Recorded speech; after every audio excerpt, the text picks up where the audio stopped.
Hello प्यारे बच्चों, मैं विराम फिजिक्स क्लास में मैं सभी बच्चों का स्वागत करता हूं।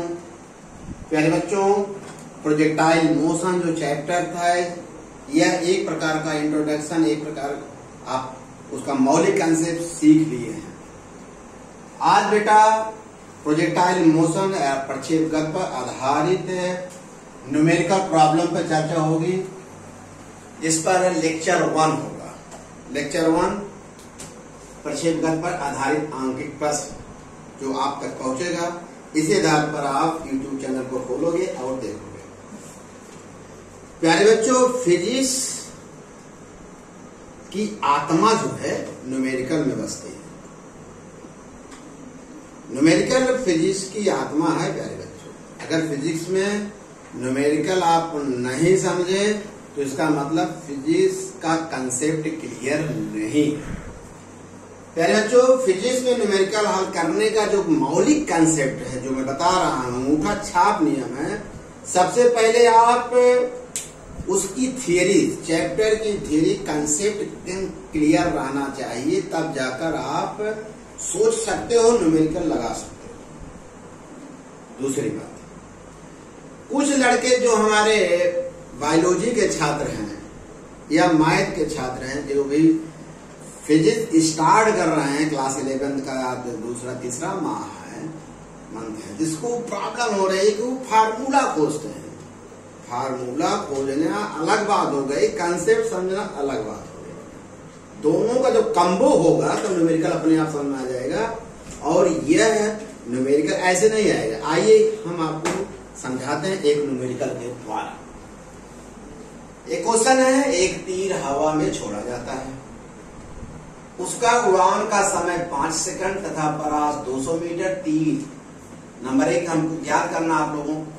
प्रेक्षण का ऊर्ध्व घटक, क्षैतिज घटक, अधिकतम ऊंचाई 36 से उसका कोण ज्ञात करना। क्लियर हो गया? इस प्रॉब्लम को एक बार और पढ़िएगा। एक तीर को हवा में छोड़ते हैं तो निश्चित रूप से उसका जो पाथ होगा परवलयाकार होगा। क्लियर हो गया? उड़ान का समय कंसेप्ट बनाइए। जैसे एक तीर है, छोड़ दिए हवा में, ऐसे जाएगा, ऐसे आएगा। तीर, ये तीर मान लीजिए। उड़ान का समय का मतलब कंसेप्ट क्लियर हो गया राजा भैया? क्या क्लियर हो गया प्यारे बच्चों? जो उड़ान का समय है इसका माने उड्डयन काल है। परास का मतलब तीर यहाँ से छोड़े हो और यहाँ जाके गिरा है तो इधर क्षैतिज परास हो गया। क्लियर हो गया? अब आपको फार्मूला खोजने का मतलब ही नहीं है। एक फार्मूला उड्डयन काल के लिए लगाओगे, एक फार्मूला आप किसके लिए लगाओगे? परास के लिए लगाओगे। यह मौलिक बातें हैं। इसलिए प्यारे बच्चों, सवाल अगर समझ में आ जाए, थियरी जो हम पढ़ाए हैं, 7 लेक्चर हमारा है, अगर वो समझ में आ जाएगा, न्यूमेरिकल एक न्यूमेरिकल इक्वल टू 10 के बराबर होगा। क्योंकि कंसेप्ट क्लियर होगा। एक हम समझाएंगे 10 सवाल लगा लेंगे। अगर कंसेप्ट क्लियर है तो, समझ में आ गया तो समझ में आएगा, ये मेरी गारंटी है। अच्छी बात है। इसका ऊर्ध्व घटक, ऊर्ध्व घटक के लिए आप लोग जानते हो, कंसेप्ट क्लियर है। क्या होता है? यश सिंह चंदेल, प्रबल सिंह, हमारे और राजा भैया, अभिलाषा बेटी अभिलाषा, आकांक्षा सिंह, अन्य बच्चे जो हमारे हैं, आपको ऊर्ध्व घटक आपको पता है। क्या पता है? यू साइन थीटा नॉट होता है प्रक्षेपगत में। क्षैतिज घटक होता है concept, you cos theta naught होता है। ऊंचाई तो यही अधिकतम ऊंचाई होती है, इसका फार्मूला आपको पता है। और क्षैतिज से कोण निकालने के लिए तो कंसेप्ट है tan थीटा होता है। सवाल आपको समझ में आ गया तो हल करने में, जब आपको कंसेप्ट क्लियर हो गया, पता हो गया कि आशुतोष मौर्य का मकान यहाँ इस रूट से जाना है, तो प्रबल सिंह आसानी से घर पहुंच जाएंगे। यश सिंह कसेरा पहुंच जाएंगे भाई। सचिन पहुंच जाएंगे। कब? जब सही ढंग से कंसेप्ट क्लियर होगा तब। अब मुझे विश्वास है कि इस प्रश्न के एक एक छोटे छोटे बिंदुओं को आपको हम समझा दिए और आप तक तीर की तरह उड़कर आपके दिमाग में पहुंचा होगा और आपको समझ में आया होगा। सबसे पहले प्यारे बच्चों, किसी भी अभी इनिशियल केस में हो, सौरभ पांडे समझ रहे हो ना, शाश्वत पांडे आप भी समझ रहे हो, वेरी गुड। सबसे पहले आप फिजिक्स का न्यूमेरिकल सॉल्व करिए, तो दिया गया लिखने की आदत आती, थोड़ा थोड़ा सीखिए बेटा। क्या, पहले गिवन डेट लिखिए, गिवन है उड़ान का समय क्लियर हो गया, उड्डयन काल है 5 सेकंड, परास को कैपिटल आर से लिखते हैं 200 मीटर, यह उल्टी दौरान जी का मान 9.8 मीटर पर सेकंड स्क्वायर दिया गया है। अब आइए प्यारे बच्चों, उड्डयन माने प्रक्षेप का ऊर्ध्व घटक निकालना है, तो पहला उड्डयन उड़ान समय तो उड्डयन काल का सूत्र लगा दो। हम कुछ सोचे ही नहीं, क्योंकि मेरे पास कंसेप्ट है, वही कंसेप्ट आपको ट्रांसफर कर दिए हैं। मेरा सारा कंसेप्ट फिजिक्स का आपका है, ओके बेटा, इसको हम लगा दिए। प्यारे बच्चों, अगर आप सोचोगे, विचार करोगे, तो ये राजा भैया ये वाला u sin थीटा ऊर्ध्व घटक है कि नहीं है? कहीं हाँ सर तो बताए थे, कब पढ़ाए थे? सिद्ध कीजिए प्रक्षेप का पथ पर गोलाकार होता है, उसको आपने कर लिया है। आप इसको हल कर लो। जो बायोलॉजी के बच्चे हैं, अगर फिजिक्स उनको समझ में आ गया, न्यूमेरिकल हल कर लिए, तो पहली बार में मेरा चैलेंज है वो नीट क्वालिफाई कर देंगे। इसलिए अभी से टारगेट बनाओ और मौलिक बातें, छोटी छोटी बातें अभी से तैयार करो, आपको आ जाएगा। अब बेटा हम इसको त्रिया गुणा कर दिए, 2 से भाग कर दिए, यहाँ कोई दिक्कत समझने हो रही है? विनीत कुमार मौर्य समझ में आ रहा है? Very good. अब हम मान रख दिए, जो दिया है रख दिए। देखो इसको 2 से काट दिए, हो गया, ये रिजल्ट आ गया। u sin थीटा नॉट को आप सीखे हो, जानते हो राजा बेटा, क्या जानते हो? ऊर्ध्व घटक, अतः ऊर्ध्व घटक हो गया 14.5 मीटर पर सेकंड। अब हमें दूसरा जो दिया है, हमें फार्मूला खोजने का आवश्यकता नहीं, 36 परास का फार्मूला लगा दिए और इसको सिंप्लीफाई कर दिए। इस पर एक फार्मूला भी बताए थे, आपको याद होगा कि R बराबर, याद है, 2/g ऊर्ध्व घटक गुणे, इससे भी लगा सकते हो, जो हम फार्मूला आपको सिखाए हैं कंसेप्ट में, इसको हम तोड़ दिए, सही सर।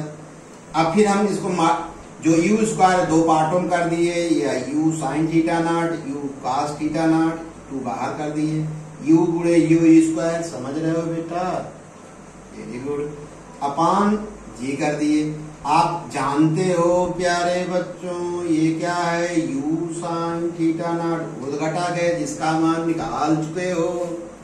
u cos थीटा क्षैतिज घटक है, जिसको निकालना चाहते हो, जो हमारा प्रश्न पूछा है। सोचोगे कि सर कितना सिंपल भाषा में बता रहे हैं, यही हमको नहीं समझ में आ रहे, क्यों यश चंदे? समझ में आ रहा ना?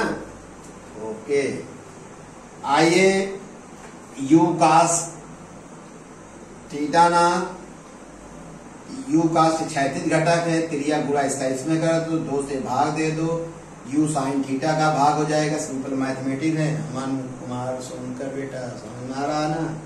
तुलसीदास वेरी गुड, ये कर दो।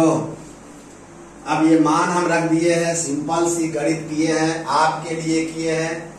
r का मान 200 है, 9.82 इंटू इतना। हम क्या किए प्यारे बच्चों, दशमलव के बाद 1 अंक, जो गणित बच्चे नहीं लिए, दशमलव के बाद 1 अंक, दशमलव इसको हटा दीजिए, तो हटाएंगे तो नीचे 490 हो गए, 98। फिर क्या किए, एक 0 यहाँ से काट दिए, 49 दूनी कर दिए, 40 आ गया। मेरे समझ से आपको बहुत बढ़िया समझ आ रहा है। ये बेटा क्या है? u sin थीटा नॉट है, क्षैतिज घटक पहले से जानते हो, आ गया 40। इतना सिंपल मैथ होती है? हाँ बेटा, इतना ही सिंपल होती है। आगे फिर तीसरा जो पूछा है, अधिकतम ऊंचाई, ऊंचाई का फार्मूला आपको पता है, आप तैयार किए हो, लाइव क्लास जब मैं लिया हूँ, आप एकदम तोता की तरह बोले थे, बहुत सुंदर है, बहुत अच्छी बात है। यच बराबर ये होता है साहब। हम क्या किए, सिंपल से गणित, u sin थीटा नॉट का होल स्क्वायर कर दिए। जैसे ही होल स्क्वायर करेंगे प्यारे बच्चों, u sin थीटा 0 के का होल स्क्वायर दिया, ऊर्ध्व घटक है, ऊर्ध्व घटक का होल स्क्वायर कर दिए, बहुत बढ़िया। अब हम फिर आपके लेवल से उतरने के लिए क्या किए, जरा दिमाग लगाइएगा। 10 देखिए, एक बार तो ऐसे देखो, 2 बार करोगे तो इतना गुणे इतना करो, दशमलव के बाद 1 अंक हटा दिए, इसमें से दशमलव के बाद अंक हट जाएगा। क्योंकि देखो कैसे, यहाँ पॉइंट होना चाहिए, यहाँ पॉइंट होना चाहिए। हम क्या किए हैं, पॉइंट हटा दिए। पॉइंट हटाने के बाद क्या किए, जरा ये भी समझ लो। इसको देखो,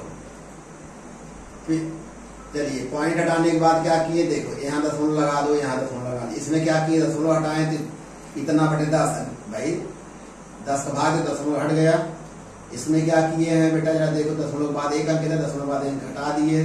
98 होगा, 2 पहले से है। अब क्या किए, 98 गुणे 5, 98 गुणे 5, ये 5 आएगा, फिर 5 गुणे 10, ये आ गया। फिर क्या किए, 8 इसमें भाग दिए, 30 मीटर, 30 मीटर आ गई अधिकतम ऊंचाई। अब मामला जो चौथा पता कितना सरल है बेटा। फिर कहा है 36 से उसका कोण ज्ञात करिए। कोण के लिए हम कितनी बार समझा कि tan थीटा निकाला जाता है। दिशा ज्ञात करने के लिए वेक्टर में भी सीखो, यहाँ भी tan थीटा निकाल। tan थीटा के लिए साहब u sin थीटा में u cos थीटा भी कहीं निकाले, भाग दे दो, tan थीटा आ जाएगा। देखो u sin थीटा ना बटे u cos थीटा ना, इतना बटे इतना कर दिए, tan थीटा ना बराबर इतना हो गया। थीटा नॉट बराबर 36 से क्या कोण हो गया। बहुत सरल है, आपको अच्छा लगेगा, समझ में आया। सभी बच्चों से निवेदन है, कोई प्रॉब्लम हो मैं आपके साथ हूँ, मेरा कांटेक्ट नंबर आपके पास है, हमसे संपर्क करिए, जम के पढ़िए, चैनल को सब्सक्राइब भी करिए, लाइक जरूर करिएगा अगर समझ में आ गया हो। वेरी गुड बेटा, ओके।